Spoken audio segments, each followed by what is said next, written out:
ઉનાળો એટલે બાઇક લઈને નીકળી પડવાનો સમય, બરાબર ને? પણ એક પ્રોબ્લેમ છે જે આખી મજા બગાડી શકે છે, એન્જિનનું ઓવરહીટિંગ. આ એકદમ સામાન્ય પણ સિરિયસ પ્રોબ્લેમ છે.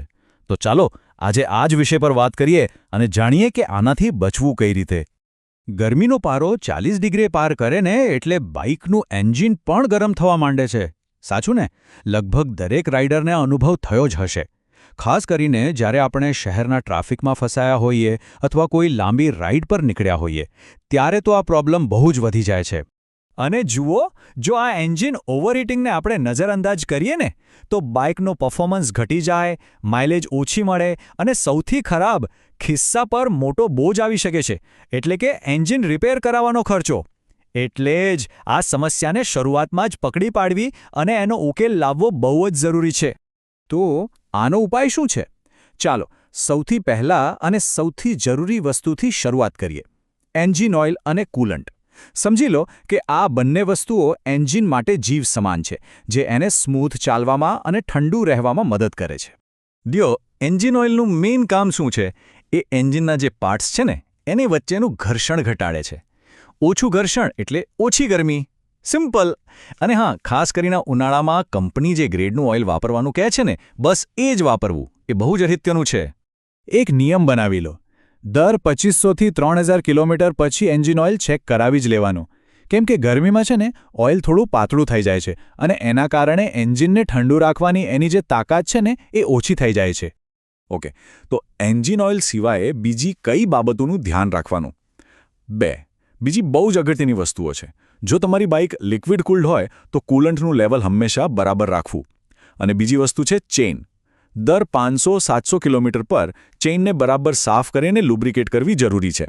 કારણ કે જો ચેઇન સૂકી કે પછી બહુ જ ટાઈટ હશે ને તો એ સીધો એન્જિન પર લોડ નાખશે. ચાલો હવે વાત કરીએ થોડી બહારની સાફસફાઈ અને જાળવણીની. ઘણા લોકોને લાગે છે કે બાઇકને સાફ રાખવી એક સારા દેખાવ માટે છે. પણ ના, એવું નથી.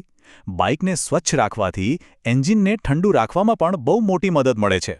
આ 3 કામ તો ખાસ કરવાના જ છે.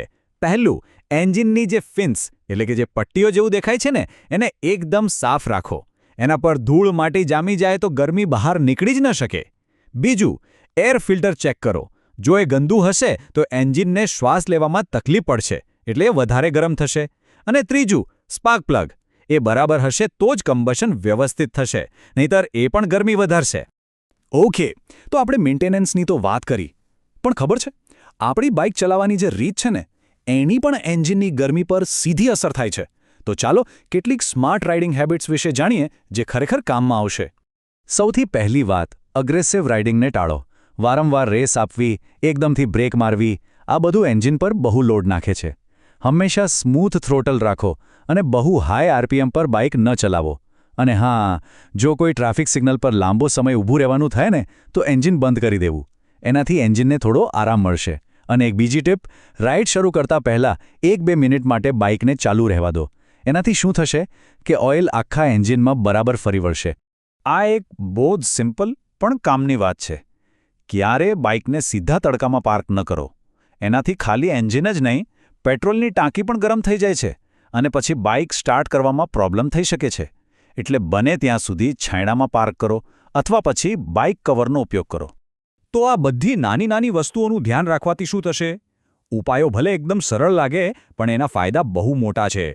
આ બધી મહેનતનું પરિણામ ખરેખર જોવા જેવું હોય છે.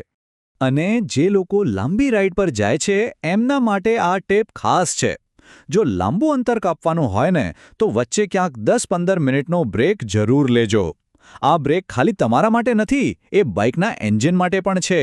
એને પણ ઠંડુ થવાનો સમય મળશે અને એની લાઈફ વધશે.